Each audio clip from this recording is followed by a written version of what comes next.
വർഷങ്ങളായി കേരളത്തിലെ ബി.ജെ.പി. നേതാവ് ശോഭാ സുരേന്ദ്രൻ കാത്തിരുന്ന ദിവസം എത്തിയിരിക്കുകയാണ്.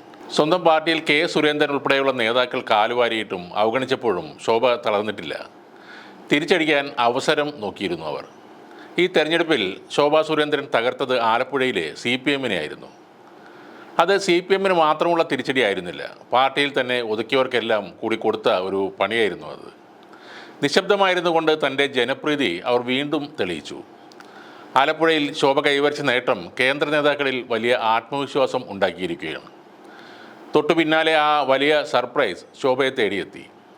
ഇന്ന് സത്യപ്രതിജ്ഞ നടക്കുന്ന ദിവസം ശോഭയെ ഡൽഹിയിലേക്ക് BJP എന്ന പാർട്ടി വിളിപ്പിച്ചിരിക്കുകയാണ്.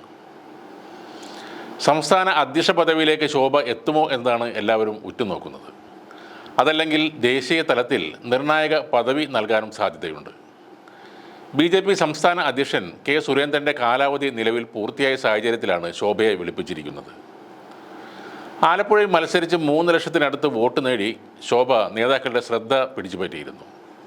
ലോക്സഭാ തെരഞ്ഞെടുപ്പിൽ BJPക്ക് തിരിച്ചടിയേറ്റതിന് പിന്നാലെ വിവിധ സംസ്ഥാനങ്ങളിൽ സംഘടനാ തലത്തിൽ BJP അഴിച്ചുപണിക്ക് തയ്യാറെടുക്കുകയാണ്. ഈ സാഹചര്യത്തിൽ ശോഭയെ സംസ്ഥാന അധ്യക്ഷയാക്കാനും സാധ്യതയുണ്ട്. അങ്ങനെ വന്നാൽ അത് സുരേന്ദ്രപക്ഷത്തിന് കനത്ത തിരിച്ചടിയായി മാറും. ആലപ്പുഴയിൽ 2019 BJP സ്ഥാനാർത്ഥി നേടിയ 1,87,700 വോട്ടിൽ നിന്നാണ് 2,99,648 വോട്ടിലേക്ക് ശോഭ ഇത്തവണ എത്തിച്ചത്. അത് വലിയൊരു നേട്ടമായി തന്നെയാണ് കേന്ദ്ര നേതൃത്വം കാണുന്നത്. CPM കോട്ടകളിൽ വിള്ളലുണ്ടാക്കി ശോഭാ സുരേന്ദ്രൻ മുന്നേറിയപ്പോൾ BJPക്ക് ലഭിച്ചത് 3 ലക്ഷത്തിനടുത്ത് വോട്ടാണ്. 2 നിയമസഭാ മണ്ഡലങ്ങളിൽ ശോഭ 2ാം സ്ഥാനത്തെത്തിയപ്പോൾ 2 മണ്ഡലങ്ങളിൽ CPM-ഉമായുള്ള വ്യത്യാസം വെറും 200 വോട്ടായിരുന്നു. കഴിഞ്ഞ തവണ AM ആരിഫിന് ജയം നേടിക്കൊടുക്കുന്നതിൽ പ്രധാന പങ്കുവഹിച്ച ചേർത്തലയും കായംകുളവും ഉൾപ്പെടെയുള്ള ചെങ്കോട്ടകൾ ഇത്തവണ തകർന്നടിഞ്ഞു. CPM വോട്ടുകൾ വലിയ തോതിൽ ചോർന്നുപോയി. ഇതിൽ ഏറെയും പോയത് ശോഭാ സുരേന്ദ്രൻ്റെ അക്കൗണ്ടിലേക്കാണെന്നാണ് പ്രാഥമിക റിപ്പോർട്ടുകൾ നൽകുന്ന സൂചനകൾ. കേന്ദ്രം ഏൽപ്പിക്കുന്ന ജോലികൾ, ചുമതലകൾ ഭംഗിയായി നിറവേറ്റുന്ന ആളാണ് ശോഭാ സുരേന്ദ്രൻ.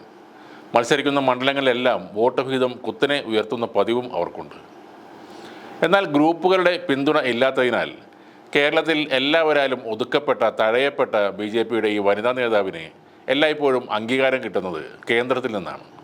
ബാലഗോകുലത്തിലൂടെ RSSലെത്തി പിന്നീട് BJPയിലേക്ക് വന്ന നേതാവാണ് ശോഭാ സുരേന്ദ്രൻ.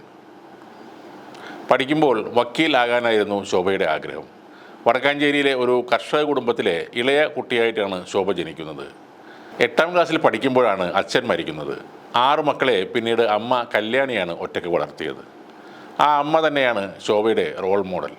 2014-ലും 2019-ലും ഇപ്പോൾ 2024-ലും മത്സരിച്ച മണ്ഡലങ്ങളിൽ വോട്ടിംഗ് ശതമാനം കുത്തനെ ഉയർത്തുന്ന ശോഭയെ കേന്ദ്ര നേതാക്കളും ശ്രദ്ധിച്ചിരുന്നു എന്ന് വേണം മനസ്സിലാക്കാൻ. ഡൽഹിയിൽ നിന്നും ശോഭ കേരളത്തിലേക്ക് മടങ്ങുന്നത് ഉയർന്ന പദവിയുമായിട്ട് തന്നെ ആയിരിക്കും.